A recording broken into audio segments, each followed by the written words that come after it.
Internet, do we have a buku of trailers to watch? Is there an official storyline for Venom announced? And did that Miles Morales footage change your life too? Why, yes, this is Marvel Movie News. Welcome to Popcorn Talk, featuring movie discussion, news, and interviews. Popcorn Talk, we talk movies. And now, here's Popcorn Talk's Marvel Movie News. Excelsior to you, our Merry Marvellites. Every single week I say, hey, next week it'll be a light news week, so we'll have time to catch up on blah, blah, blah. And every single week I forget that Marvel is an empire, and empires don't sleep. So here we are on another action-packed, jam-packed, news-packed episode of Marvel Movie News. We are joined by one of Marvel's first family. Marvel Movie News' first family, the Jakes, and Darren is with us today. Hello, everyone! So excited to be here. It's such a great day. There's so much stuff to talk about. The world of content is strong. And unfortunately, Markia couldn't join us because... But no, we're going to do something very special after I get through our opening spiel involving Markia and Black Panther, and Ali hasn't seen it either. So, but first... we are the Marvel Movie News. This is episode 160, and we are coming to you live from New York, because Jessica Jones, because Miles Morales, because New York has been the theme of this week for all the trailers, so we are there this week, and we're going to tell you why we are excited about this stuff and why you should be too. From all the studios and all the Marvel stuff, you can find us on iTunes. You can find us on YouTube at youtube.com/PopcornTalkNetwork. You can find us through Popcorn Talk's website, popcorntalknetwork.com. Follow us on Twitter at Marvel News PTN or at Popcorn Talk. Find us on Facebook at facebook.com/Marvel News Show. Follow us, like us, and if you tweet while we're live, Aunt Anthony in the booth will retweet you.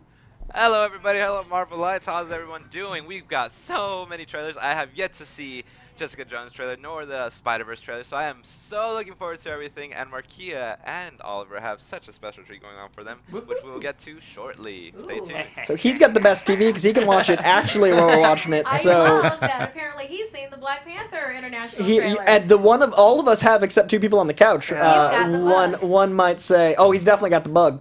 So we're gonna do something special every week. Markia gets the open with Black Panther if there's news, and I always see people feverishly excited to see her experience it for the first time, and once again, Markia decided to take a sabbatical from the internet on the day Black Panther dropped. So this leads me to believe, one, the spies at Marvel are even better than you expect, and they know what Markia is doing at all times, and two, we have a prime opportunity to let this happen live on air, and since I battle-rapped through this intro, it is now time to watch Markia and Ali watch the trailer for the first time. So, oh my gosh, let's do it, internet. Just don't punch me with excitement. I'm okay. Keeping in mind this is the international trailer, so it's like there's just gonna be like a couple. There's gonna of be new, some new just stuff. a couple of new scenes. You ready? Was that disappointment in advance about a trailer? Did I hear Markia not hype about a Black Panther? I'm not disappointed. It's just Ollie hasn't pushed play yet. Okay, here we go. I'm just gonna go. Here we go. Oh, it's in Japanese.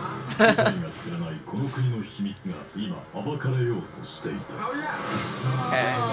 It's so stupid. Explorers have searched for it for centuries. Oh my gosh. Golden City. Oh, what's that? Technological marvel. Okay. Given to the king. Oh. The family found out Where's Shuri? I want to see some Shuri action. What we possess. It could destroy the world. It is my duty to protect it. My son, this is your time. Oh, Ramada. Oh, please. Oh my gosh. The king of Wakanda. Give us some new footage. How much more are you hiding? It is my turn.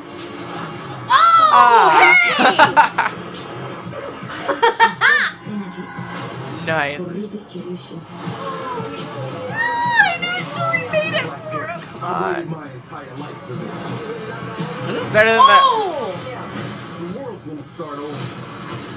This is better than the first trailer. What do you want? I want the throne. Oh. Come on. Okay. Yes! Yes, you take out the tires. Oh my god. Oh! Oh! What was that? That was too quick. There's that shot. Oh my god. That even looks so cool in Japanese. Oh The logo. my God, Japan does it right. I like that a lot better than the first trailer. Okay. Did you see all that action? They were falling. They were falling into the vibranium mines. Oh. Yeah, but it was like yeah, but they were falling into it. It was like and then like Shuri. Oh, there's not gonna be any new footage. Why are we doing this? What are we doing on the internet? Oh, I should take the day off of Twitter. So when Koi sends me it as soon as it drops, I'll just ignore that for a day. No, it wasn't like that at all. No, it's perfect. I've been playing a lot of Persona 5. I'm so glad that you got to experience this with everyone live. This was so much fun. I think that if Doctor Strange 2 happens, we'll have to strap Matt to that chair and just kidnap him from Geek and Sundry so we can have this experience. Everyone fandom. That's how I think we should do it from now on. Oh, yeah, exactly. Watching Markia watch that video. I don't even need to see that. Just watching her. I should press stop here. Oh, yeah, please do. Because I can only do it in a minute, like, increments. Black Panther footage, Markia on the couch. Deadpool footage, I'll jump over there. She didn't cry. Why didn't you cry? I teared up. There was almost.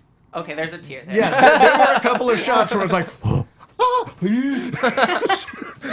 just want to do screen grabs of that. Will be perfect. That's the definitely reaction. gift that experience. So the Black Panther International trailer dropped. In case you were unawares, now everyone's seen it since Markia avoided it for a day. I wanted to experience that with you guys, and it was awesome. So, that's the new trailer. There's a little bit of new footage. As she said, the vibranium mines are much more apparent. The action is chopped up a little differently. Once again, that song is awesome. And that is the Black Panther news of the week. Yeah, and the voiceover was very majestic. I like whoever did Strong. that. It was strong. It was a good juxtaposition with Angela Bassett, and then you have Shuri describing, of course, she was, like his cue, like, hey, yeah, this vibranium suit is really good.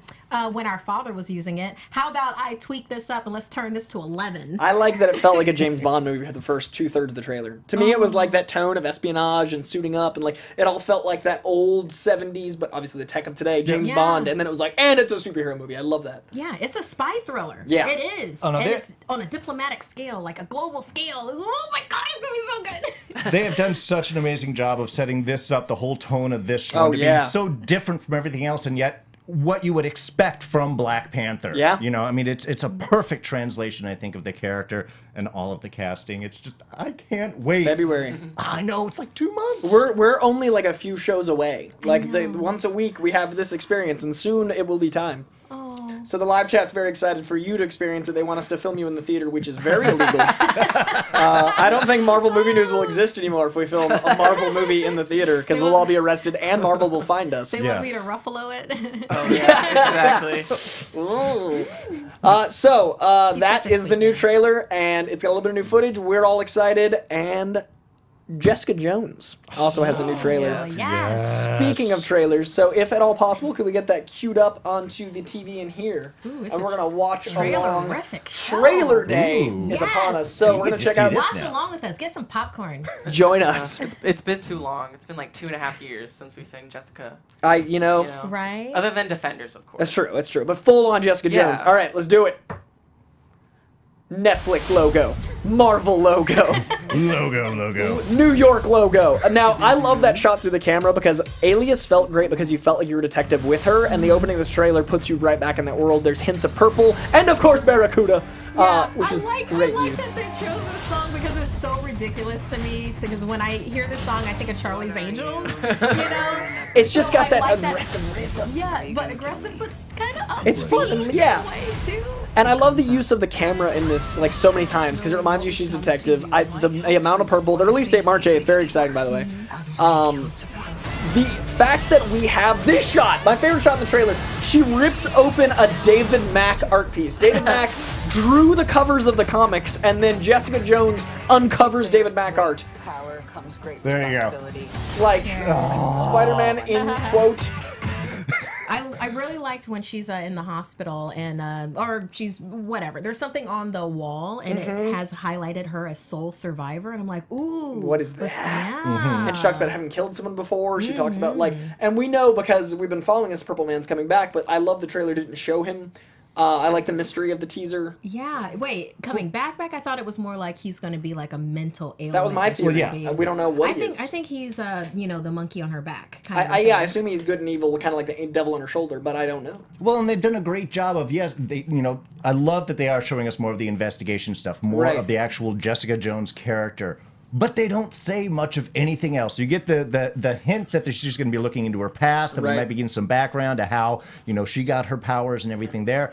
But outside of that, really don't know a whole lot from that trailer, which is perfect. Good teasers should remind you why you liked the show and make you want a trailer. They shouldn't be like, okay, I'm good. Like, that to me is like, oh, now I'm fevering for a trailer. I'm not like satiated. I'm just hungry. I'm excited to see more. I want to see where all those connections. I want to see, you know, and that scene where she throws that guy through the bar, like flips him over practically into the wall. I think that the best thing about Netflix's release program is they always have like sneakiness with something. Like there's always a surprise. We never go into the show like there's always something that's like, oh, I didn't know that was coming. And the trailers I really think help that. And that teaser was just like, oh, I remember how much I love Jessica Jones.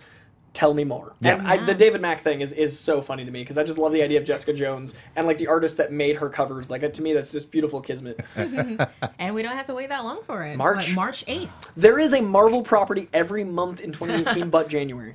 What? Right? Like January, they're like, hey, oh my God, get prepared. January's like recover from Star Wars because we're Disney, and then dive into everything ever. And then we're taking all of the rest of your time for this year. It's all Marvel. Next year's going to be insane. So join us next year for the busiest. Every week is going to be like this last 3 weeks have been, where I can't possibly keep up with what's happening. So the release date is in March, so that just fills in the spring. We know at least one weekend in March we're all going to be very busy. I love that Netflix is investing in these characters. I love that all of the characters got renewals. I love that the Defenders wasn't an end, it was just a chapter. Punisher also got renewed today. Season 2 is happening. I hope that the season 2 villain will be Lady Gorgon.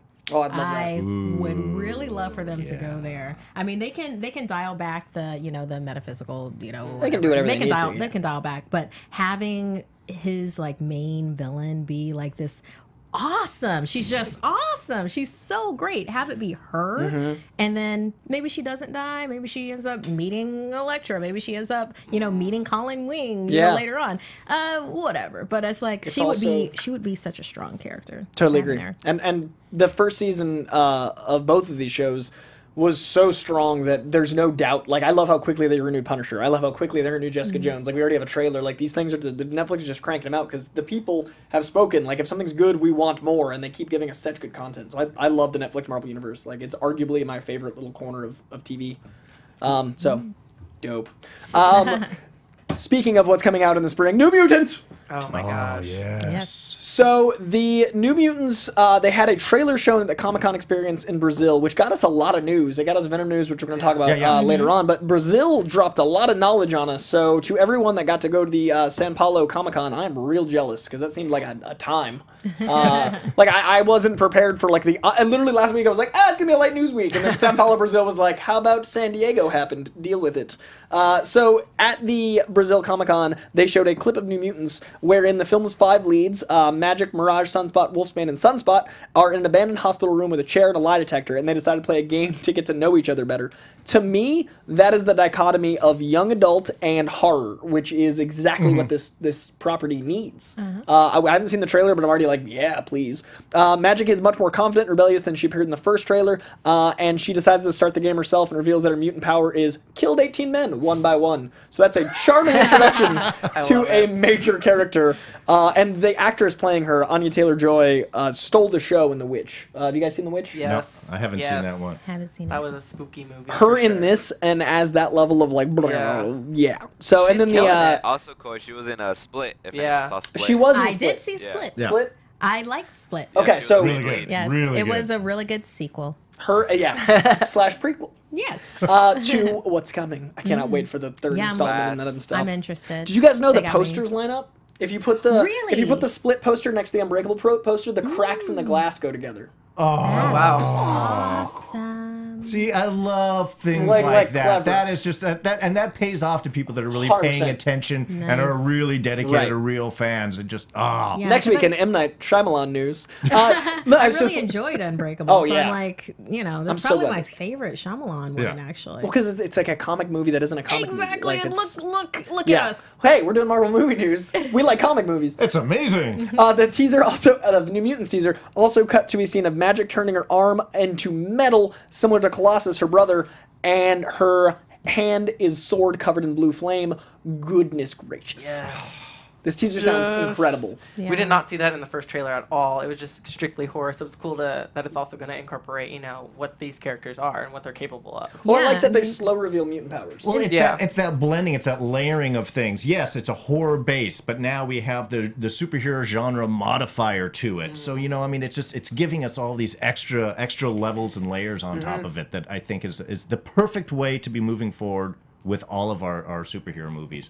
Get a great genre, build the superhero element on top of that. Right. And then the genre won't get boring. Right. Then it won't get oversold because you're seeing different films every time. Right. Yeah, exactly. And it's like, and it's giving us our iconic things like Soul Sword and the Soul Armor. It's like, we wanted that. You can go as weird as you want in a horror movie. Like with a movie in this genre, you can do the crazy stuff. And what's cool is if it works, then they can bring that to the mainstream X-Men movies. If it works, they can bring that into the Marvel Universe.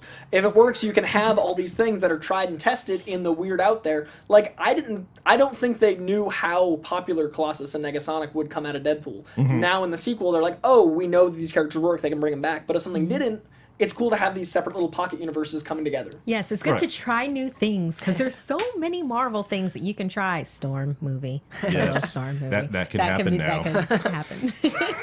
So I think this New Mutants experience is going to be a very different one from any mutant experience we've had so far. I think it's really smart to go as boldly, and it can be a little less of a budget and be this weird, and then if it works, you can have the next one get bigger and bigger and bigger. I think Fox is doing a really great job there, and I hope that stays after Thursday's announcement. Yeah.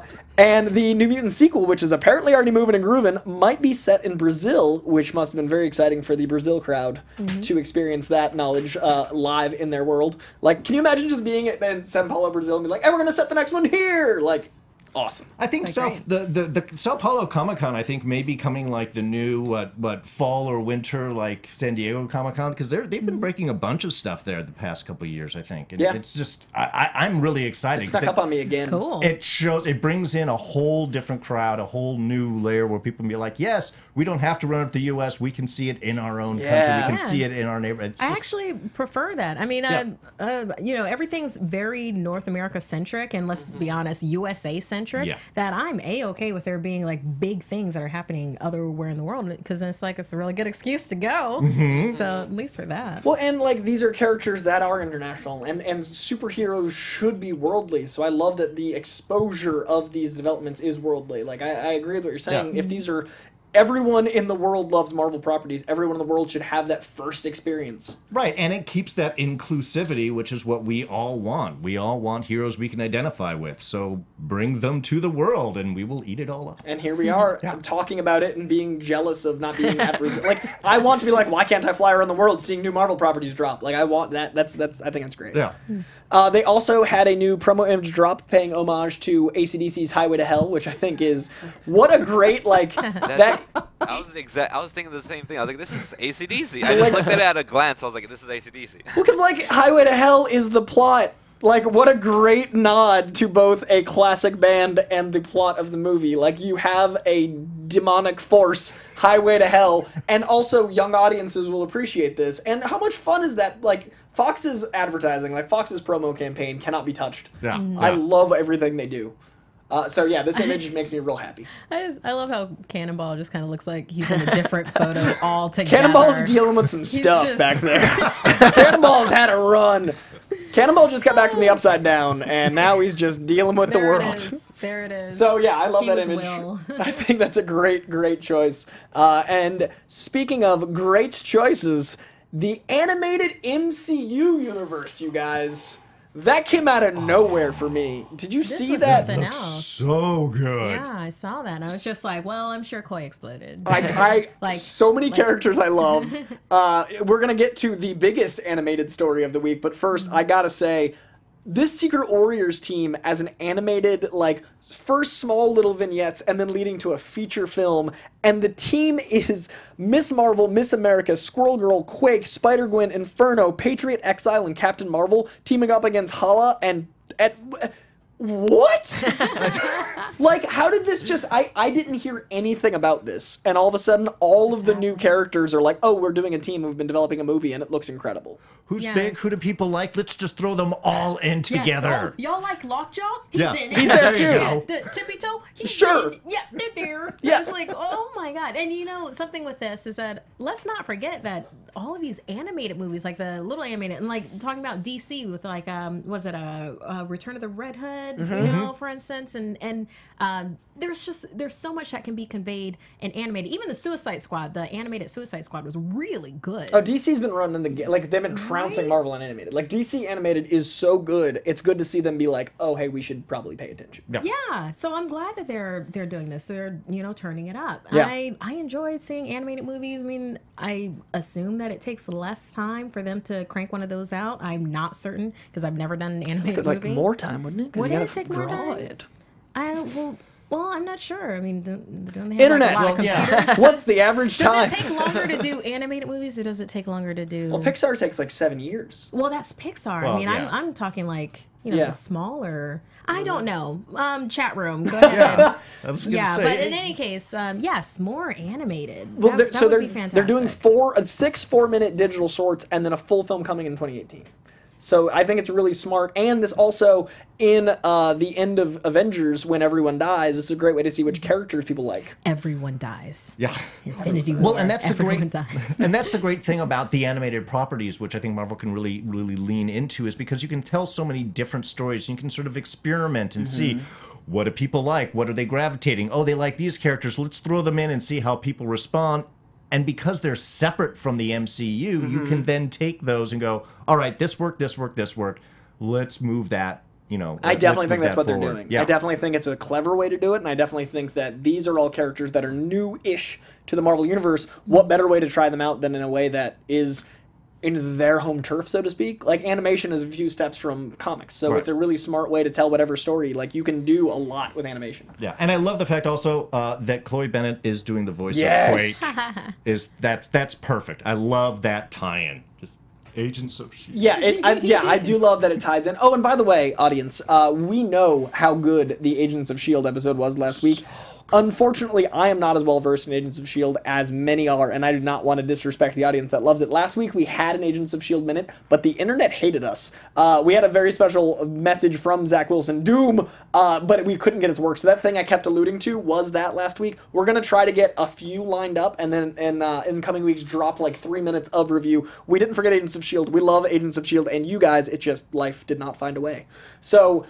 this show, goodness gracious, sneaking up on me, just being like the team that I love reading about in the comics and all the characters that I hope we get to, but without sacrificing the Marvel universe we have now. This is the perfect middle ground. Yeah, perfect. Yes. Yeah. Let's just pump up some more Marvel animated. I mean, you can't really go wrong with it unless it's, really, really wrong. But we're not going to go down that path. We're not. And what we are going to do is talk about the best animated trailer I've ever seen soon. But first, let's talk about another Spider-Man property. Spider-Man Homecoming might be casting for Gwen Stacey, and that is some craziness, because I expected it to be at least till the 3rd movie. I thought Betty Brant, I thought Liz Allen. I mean, he got over Liz Allen pretty he quick, was just like, didn't he? like, because we just introduced all these characters, now we're adding the... next to Mary Jane, that's his girl, and she has to die. Yeah. Well, I guess when, your first love's dad tries to murder you and all your friends, you just kind of like, okay, I'm just going to cool with this. With the punches. I'm just, Not just for like him. moving on. That's how they're playing. They're just going to change the love interest for every film. They had Liz in the first one, and they'll have Gwen for the next one, and then for the final of the trilogy, that's when they'll bring MJ in. I want them to do the 8-movie Harry Potter method. And I'm fine with that. I want 3 movies of Gwen Stacey, so we love her, and she apparently, and this is such a cool idea.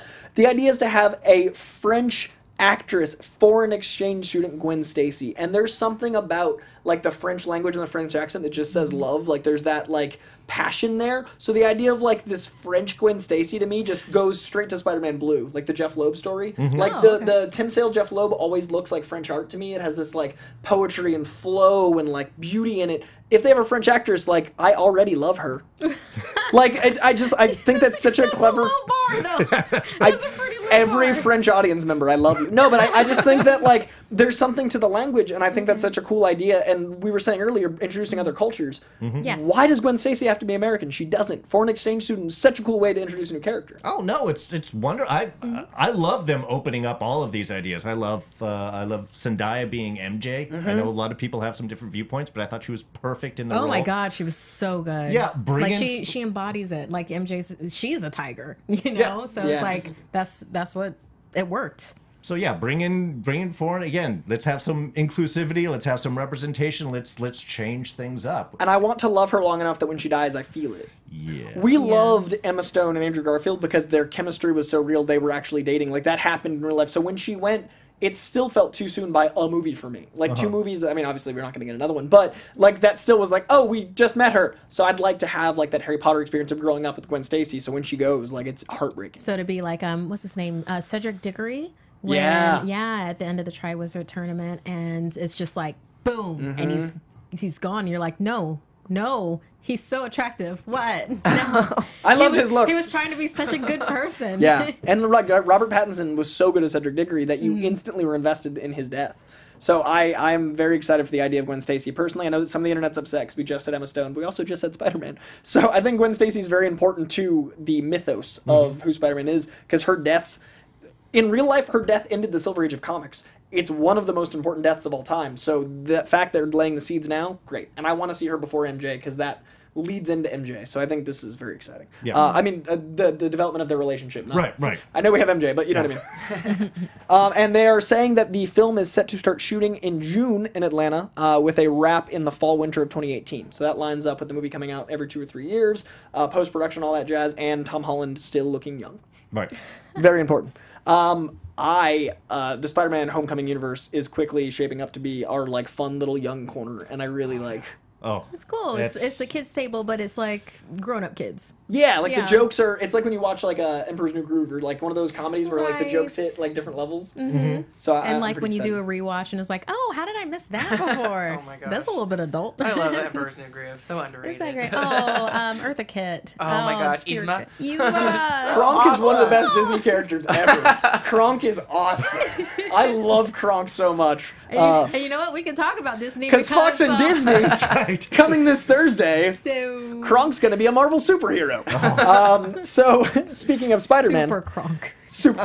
Dude, if Kronk and Spider-Man ever team up, I'll die. No, it'd be Deadpool and Super Kronk. That could just be a short before the actual film starts. Cusco broke the fourth wall, so he exists in a world like Deadpool does, where he knows he's in a movie. I'm just saying. Venom is happening. It's going to be great. You can quote me. And now they've announced the storylines they're using for it, why I further think the greatness is coming. Lethal Protector and Planet of the Symbiotes. 2 very different stories from the early to mid-90s, both written by David, I think it's Michelini, I don't know how to pronounce his name, but the first one's drawn by Mark Bagley, who is my definitive Venom artist. Right. Both are worth checking out. You should check out both those books. But what's interesting is one is like San Francisco and kind of contained and just like, Spider-Man said I'm cool, so I'm going to go over here, like, let's not fight. And the other one's like, yo, aliens are invading and the scope of this is planetary, and like, the dichotomy of those 2 stories is insane. What do you think about that as a movie plot? I love it. I mean, again, they're great points to pull off of because you have Venom in a new city. It's someplace different that we don't get to see. He's establishing himself as a hero, and then we're going to have, because we've got Carnage is supposed to be the villain in there. You and get he was the in kind Planet of the Symbiotes. And you get the intensity of Planet of the Symbiotes. I mean, Lethal Protector is a great series, but there is, we were mentioning before, there's a little Thomas Jane element of Punisher. Dude, Dirty Laundry with Venom, sign me up. Yeah. But the kind of the goofy part of the sort of kids connecting, where we have the whole underground of the homeless people that he's going to try and protect. And then we get the mole people. Right. And then we get the evil villains that come up. The jury, which just throws in to like almost fill up an episode. Don't do the jury. Don't do. The current comics, he's doing a very similar thing where he's protecting monsters in the sewer. There's like dinosaur-esque monsters that Venom's protecting. So that leads me to believe they're setting up the comics to feel familiar for the story. So that idea is him as that lethal protector, is somebody that goes too far. It's like, I'm here to protect, but I will kill people in order to protect. You know, I like eating brains, but I'll save you. Yeah. I think that's a great direction to go in. I enjoy the idea of a hero that is a hero for monsters. Yeah. So he has to be an anti-hero because, I mean, monsters are monsters. You protect humans. But I like that if they show some sort of vulnerability or like this different phase of life that happens with, mole people or whatever they decide to go. They have numerous other things that they can do besides California mole people. You heard it here first, folks. There are a lot of options other than California mole people. So, but yeah, I like that idea of being an anti-hero in that way. You're still saving, but who are you saving? Yeah. Who's I important? love that. And I also think that this, the dichotomy of those storylines allows for escalation. I think it's smart to go to the West Coast. We've seen New York. And if they're in New York, it's like, why isn't Tony Stark getting in the way of Venom? Especially if this combines, like if these things are happening. So I think going to another environment we haven't seen before is great. And I also think that what you can do with someone like Tom Hardy is you can do like a Dexter thing, where he's like, a lethal protector in someone that you don't necessarily want to be rooting for when he kills someone, but you're like, but I guess I get it. Well, if they bring in those mercenaries, you know, then they could do it that way. I mean, he'll be killing humans, but they'll be coming after him, so self-defense. Yeah. And Hardy has promised to do the character justice and bring lots of action and dark humor to the role. He also stated the film was important to the Marvel Universe and that would be inspired by, once again, Lethal Protector. So I love that Tom Hardy's doing like reach outs to the São Paulo, Brazil. I think that he really he's versed in the character. Like his Instagram is just covered with like wearing Venom shirts and a Venom helmet and like reading comics. And I think we're gonna get a pretty loyal adaptation short of Spider-Man. Well, I mean, and that's one thing you can kind of guarantee. You look at Tom Hardy's just whole bevy of work. Name something bad. That's what I'm saying, man. Like, I mean, if he's going to get involved, you know that they're not going a cheesy route, that they're going to do something solid, they're going to do something impactful, emotional, and butt-kicking. Oh, absolutely. Yeah. It's going to be, So I'm personally very excited. But... So you really enjoyed him as Bane? Oh, I did. Yeah, okay. I did. Tom Hardy could read the dictionary and be like, so what is the word after apple? Tell me. I'm here for it. I guess the thing that spoiled Bane for me was so many Bane impressions afterwards. Like everywhere. Everyone had a meme. But at first, like, I loved the idea of that weird strongman from the 40s accent and how crazy it was. And like, why? Like, we hadn't seen anything like that, so it's iconic, even if, like, people didn't like it. But I liked the boldness of the choice. I think, like, one of his worst movies is This Means War, and that's still enjoyable. Like, he made a rom-com, like, great. Right. Because he just invests. But yeah, I'm excited for Venom. But I also have footage of something I didn't know how excited I'd be. Like, this trailer, we knew this movie existed. Oh, yeah. We knew that they were making an animated movie. We didn't know what the animation would look like. We didn't see any real screen grabs leading up to it. We knew it was Miles, but something about this trailer, when they revealed Miles, still felt fresh. So let's watch it. Spider-Verse, yeah!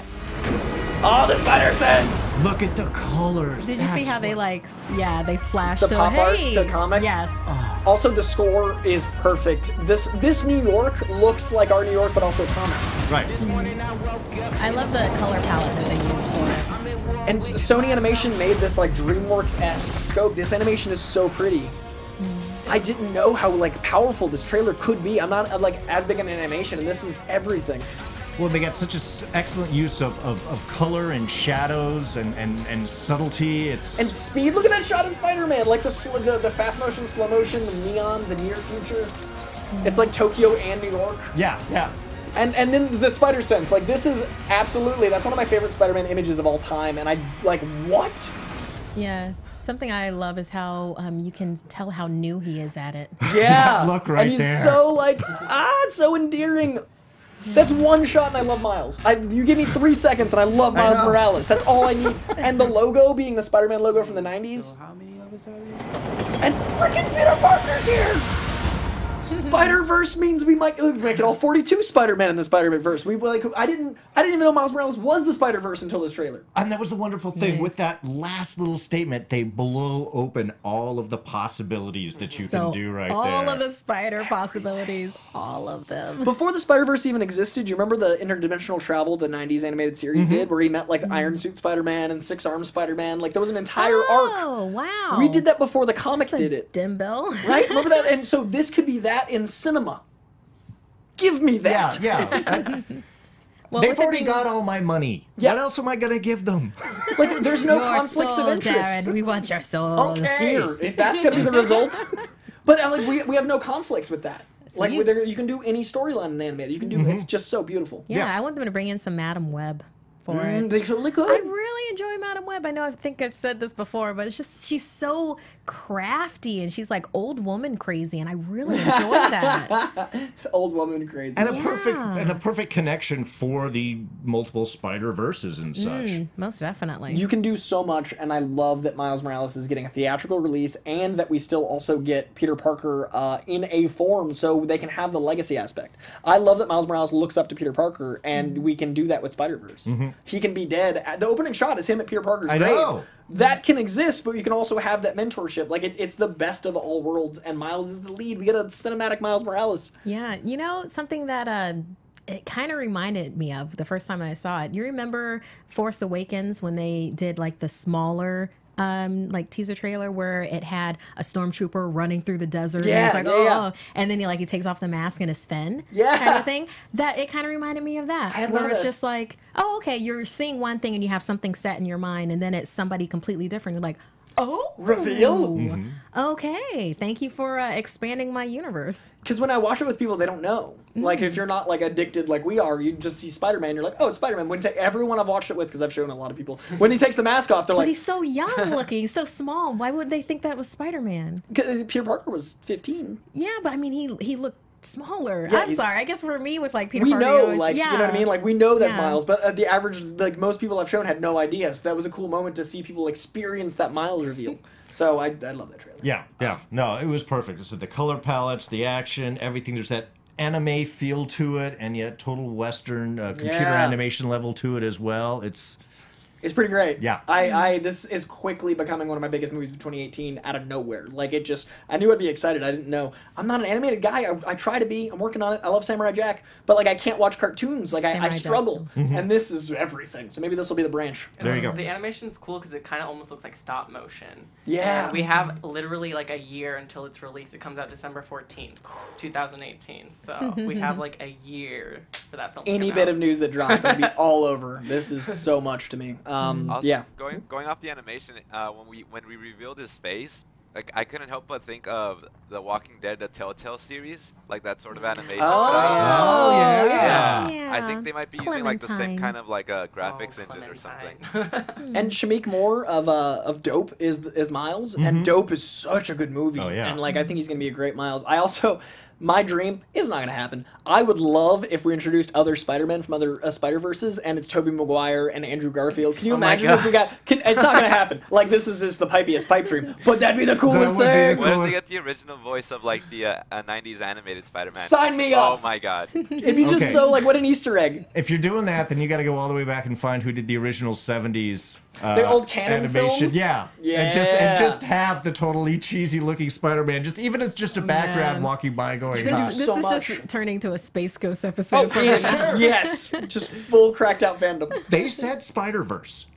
Yeah, they did. They did. Give me my Toby and Andrew Garfield. So that is the Spider-Man glory. It was one of my biggest surprises this week. We also got the Dark Phoenix reveal on Entertainment Weekly. I think this dropped the day after our show because that is tradition. So this has been out for a bit, but we haven't gotten to cover it yet. They are doing the Dark Phoenix as we've known, but we haven't gotten to see her yet. And this is Sophie Turner with fire on her. That makes sense. What do you guys think of the images? What do you think of the tone?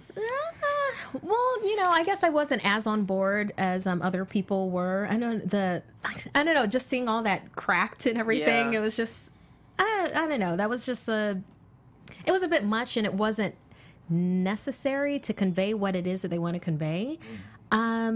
I did enjoy the picture of Jessica Chastain, like standing with the wall like ripped out from behind her, because then my thought of it is because they're like, oh, we don't know who this character is, and or we're not telling who this character is. I thought she would be Mastermind, Ooh. Yeah, because it's like, hey, we've got Phoenix. That's a cool idea. Jessica Chastain could totally, do or Mastermind, or it could be Mastermind's daughters. It could be Martinique or I forget the other one's name. Martinique was the one that could do like the citywide illusion.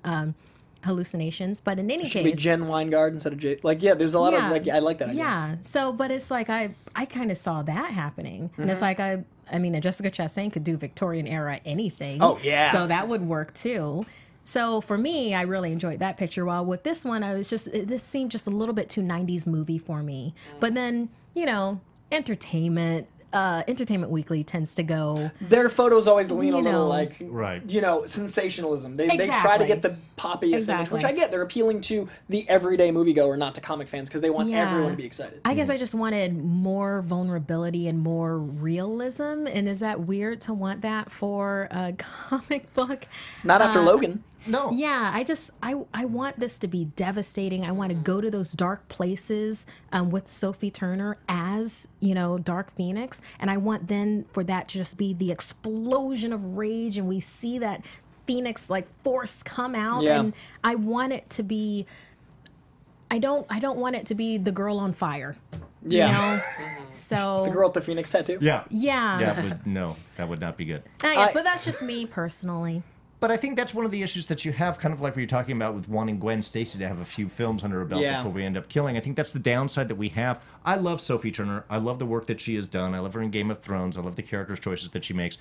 But we have just basically been introduced to the character, and really in a light way. I mean, she was almost a secondary character, well, really was a secondary character in the last X-Men film. So now we're bringing her up into the biggest arc of X-Men's history of that character. Yeah. And it, you know, so they've got an uphill battle. I mean, they'll probably take my money too. Oh, I'm seeing it. But it's but it's one of those things where I wish that we had a little bit more of an emotional investment so we could see the intensity of that full arc, because otherwise I'm afraid they're going to have to rush it, and then we're not going to be as tied in as much. I mean, I would love to be wrong. Please make a wonderful, awesome movie. I want that. We all want that. Yes. But I think that's one of the difficulties they have with just introducing the character now and then moving directly into Dark there's going to be a Phoenix. lot of characters in this movie that we know. So we're going to be we've had Mystique for like 5-6 movies. It's going to be tricky to, especially with Jennifer Lawrence playing her, it's going to be tricky to invest in this character when movie audiences that don't know the comics are more invested in Mystique, in the classic. Like, those characters to them are the X-Men. We haven't really had time with her. We as comic fans know her, right? But moviegoers just met her in a brief role, like you said. Right. So in the new Entertainment article, they dove further into Chastain's role with Simon Kinberg saying, quote, "Her character is way smarter than we are, like some sort of mastermind." I love that idea. What she realizes is she can use Jean Grey to manipulate this world to turn it against herself. She's an otherworldly shapeshifter who manipulates Phoenix for her own agenda. Chastain's villain is quiet but brutal. Ooh, mastermindy. Chastain also herself said, she's like the vet who tells you need to put your dog down. There's something very clinical about it. I did not think of mastermind. That's all that's in my head now. That is a great call. Yeah, but I mean, with them calling her otherworldly shapeshifter, then she's Skrull. She's Queen Skrull. She's I never know how to pronounce it. Veronke. Sure. We'll say Veronke. I confirm it's Veronke. Matt Key confirms from Geek and Sundry, Veronke. What's interesting to me is this might be our last Fox X-Men movie, as per Thursday when we don't shoot. And what I think is interesting is how they tie in this team, if they tie in this team, all this continuity, all this story. Like, it's going to be such a tricky thing to pull over, because we know they're going to keep Deadpool, X-Force, Cable. We know they are. So what will they keep from Fox's X-Men universe? What won't they? And it's such a tricky time to be like, all right, Phoenix, and it's over. Like, we don't know what's moving forward. So that's what intrigues me most. Yeah, we don't have a follow-up arc type of idea here, and I don't know, once Avengers 4 comes and they remake the entire world, I think they're just going to hold on all that until after Avengers 4 and just start planning, going, okay, we've had our 10 years of Fantastic 20 Phase movies 4, planned man. up. It's happening. Let's bring in Doctor Doom to orchestrate all of the evil in the universe. That's all I want. Yeah, I mean, that's what I want out of this. Potentially is coming, and that's what's crazy. All those months ago, when Matt Key confirmed that episode, I'm gonna get like a screenshot of that episode just framed, because that's just it's insane that we've landed here. So we also have a quote from Sophie Turner about Phoenix herself. She said, quote, "Jean absorbs those solar flares and hurls them back into space. That's what triggers Awakened, creates this Phoenix Force and voice inside her. What appears to be the world to just another heroic victory by the X-Men is actually Jean unraveling the secrets that Charles told her." So, sorry, that was a quote by Simon Kinberg about Sophie Turner. it sounds like they're trying to ground and also use intergalactic. It's trying to like bring it to Earth, but also use space, and that's an interesting way to do it. I definitely will be intrigued by what they're able to accomplish in 1 2-hour movie. Yeah, it's extremely ambitious. A lot of story. And then like reading some of the quotes and everything that they're saying about it. I mean, besides them saying like, "Oh, it's so female, it's so female." Hey, do you know it's female? Yeah. So I don't know, but they're also saying it's layered. They're saying that it's nuanced. So I mean, I'm gonna go see it. Right, we're all there. That's gonna happen. Do you guys think the emotional part that they're gonna use is to kill off one of the major characters? Instead of like utilizing Jean, they're gonna kill off maybe Charles Xavier, Mystique, especially since Jennifer Lawrence, she seems like she's over the role. So just for the last 3 movies. I don't know what you're talking about. So that's like a theory that I've been thinking about, because you need to have emotion to draw people in, and we don't know Sophie Turner's Jean Grey. But we know Mystique. We know. That's a great idea. I mean, I definitely think... I wouldn't really like it, but... They could have her be, like, super vulnerable for most of the movie, and then, like, when Phoenix happens, it just, explodes out, and maybe it kills Mystique. And then it's like, oh, God, do I hate Sophie Turner now? Or not Sophie Turner. Do I hate Jean Grey now? Because it's like, oh, she just killed this character we've had for 5-6 movies. Song. I don't know. I kind of like that idea. Or even so I'm not Beast. against that. Someone that we're invested in. Right. Because they're not going with this canon storyline, so they can do a lot. Yeah. They can do whatever they want, and that's what they've been doing with these movies. And speaking of Mystique, we have a new look at what she looks like. And it is very different than what we've experienced before. It's a lot closer to both the Rebecca Romijn and the comic, but it's also...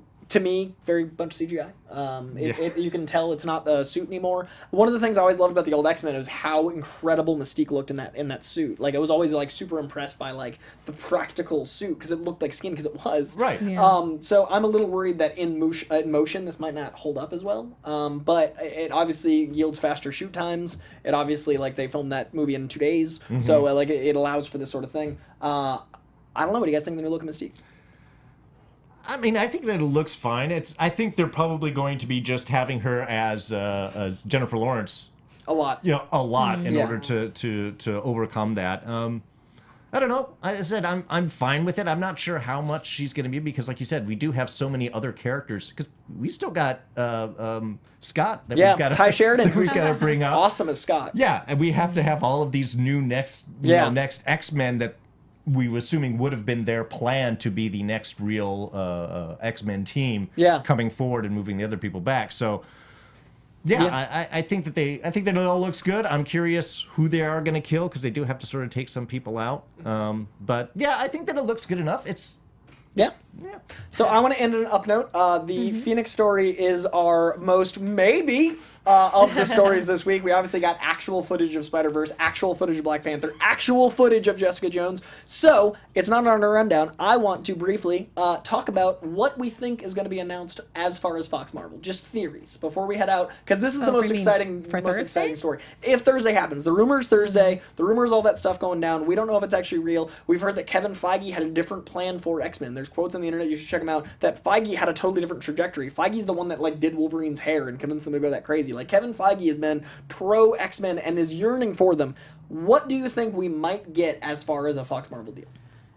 Well, I think it's going to happen. I mean, I said this last show. I mean, if someone busted the door was like, hey, I've got all of these really cool things that you can buy at a discount. You can have them forever. I'm going to reach for my purse because I'll be what's your pipe dream story though? I'm like, say this exists. Storm. But Storm is part of the Avengers. How would you want it to tie into Marvel? Oh, okay. See what I mean? What's that look like to you? I don't know. I think if they recreate the universe after Avengers 4 and they just bring everybody in, I wouldn't mind them keeping Xavier and James McAvoy and Fassbender and such as kind of, because I think they've done a great job with those. So I would just love to have them introduced slowly into it Probably after Thursday, Friday's announcement will be that Hugh Jackman is coming back because he wants to play Wolverine in an Avengers movie.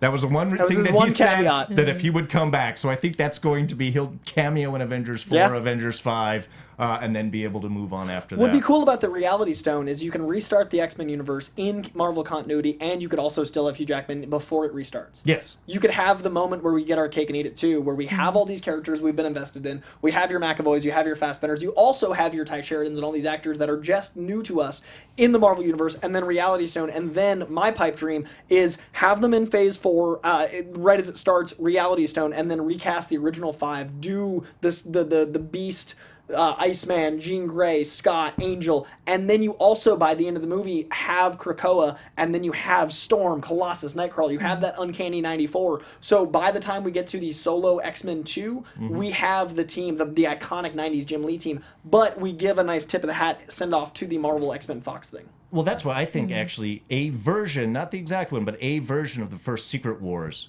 would be perfect, because it would be an excellent way to bring everybody in from all of these divergent parts, even if you're introducing characters, because for a lot of the characters there, they're meeting the other characters for the first time. Right, and that's a beautiful way to introduce these characters. It would be a great way to introduce, to keep it kind of, weird and ethereal and, clash of universes. And then out of that, be able to establish your standard MCU continuity. What I would want is I would want them to just slow the roll on X-Men for a bit. I feel like they have been, it's kind of been like spaghetti at a wall. I love that we're like, accelerate. You're like, what if they just take a break? Fox buys them, sit on it, nest the egg. Just for a bit, because it's like... I'm not saying it's Street Fighter, or it's not Street Fighter movie like with what they've done. I mean, Street Fighter movie, that's too many characters. But it still feels like there's still been too many characters. I want them to slow down with it, and let's take some of those characters out of that universe and put them into some other properties that we know and have already been established. For instance, you can do Doctor Doom, Doom Wars, and put that into Black Panther for a Black Panther sequel. You'd have Black Panther, Shuri, and Victor Von Doom, and you'd have that. I'd want to take Mr. Sinister. We haven't seen anything with him. I want to take him, and I want to give him an origin movie, and I want it to be heartbreaking, and I want us to feel like he's a hero because he feels like he's a hero in his own life, but he's a monster, and I want to have that. I want to have that happen. I don't want Hugh Jackman to come back. I think he did a really awesome job.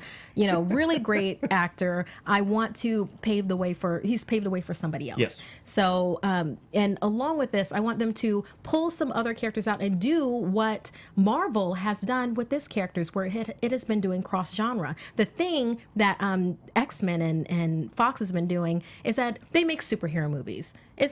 It's just superhero action and superhero movies. It's not like New Mutants, where it's a horror. It's a horror movie and maybe a psychological thriller. It's not like with Spider-Man: Homecoming, where it's kind of a coming of age movie. It's John Hughes, a little bit of rom-com, just a dash. Or a rom-com like with Ant-Man. I need for the X-Men characters to slow down, break them up from these huge movies that they're doing with like apocalypse-styled stuff of everybody in there, and let's take them and we'll take Jubilee out and we'll put her in a Mallrats type movie. And we can take some of the other ones. We can put Iceman in there, and they can have, a Clerk-style adventure, but they also happen to be mutants. I want that to happen because I feel like that is more relatable. That's, I'll throw more money at it. And I'm kind of tired of these bigger epic scale movies where they're trying to pack all of these characters in it. And I'm just like, dude, slow down. It's okay. I think our dreams are pretty similar as far as I want 5 for most of the movie. I want there to be a tiny teen team, a contingent. I want to invest in these characters. I want minimal action. I love the Clerks is a great parallel. I hadn't thought of that exact example. I think Clerks, Mallrats, Kevin Smith, angled X-Men is the dream for me, but having it in the MCU is the way to let audiences trust it. I don't think big is the way to go. I think small is the way to start this franchise. So they need basically like a Marvel Searchlight. Yes, I would love that.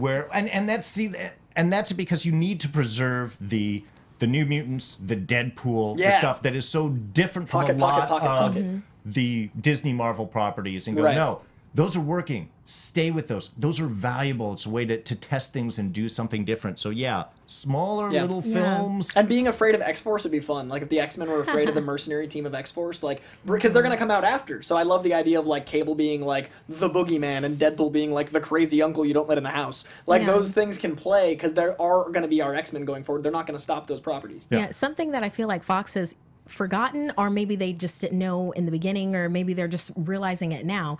For Avengers to happen, we had to have Iron Man, we had to have Thor, we had to have, I mean, you had to go through the gamut before we got to Avengers. While they're just like, hey, X-Men movie, another X-Men movie, and then, you know, hey, here's Wolverine, he's doing some stuff over here, cool, we'll follow this, and now X-Men movie. I really hope we get X-Men with the X-Men more than we get Wolverine featuring the X-Men. I love Hugh Jackman, and I love what he did with the role, but I'd like going forward to be a team movie. I'm okay with having another X-Men movie, but you have to earn it. Agreed. You know, let's break this up and let's flesh these out and then bring them back together, because there's some huge global threat that they need to, you know, fight. And in closing, I think the best way to do this is have them honor the X-Men we have cast in a phase-out Reality Stone situation. But I do think recasting and starting from scratch young is the move I would do. I don't know if it's going to happen. But before we go, Woody Harrelson might be joining Venom. So that's exciting. And I thank everyone in live chat that I was very distracted by while listening to these lovely pitches. Woody Harrelson is brilliant, and Venom's cast is shaping up to be Banana Sandwich. So I am very excited. Do you want to get some Marvelite love before we fade out? Do we have time? Let's do a real speed round. Okay, real speed round. Okay, so Matthew Dennis at Matt Dennis 214, Wes Sager at Wes Sager, Jada at Merritt _ Jada, Nathan Ramirez at Ramirez Nathan 77, Lauren Blue at Indigo Blue 171.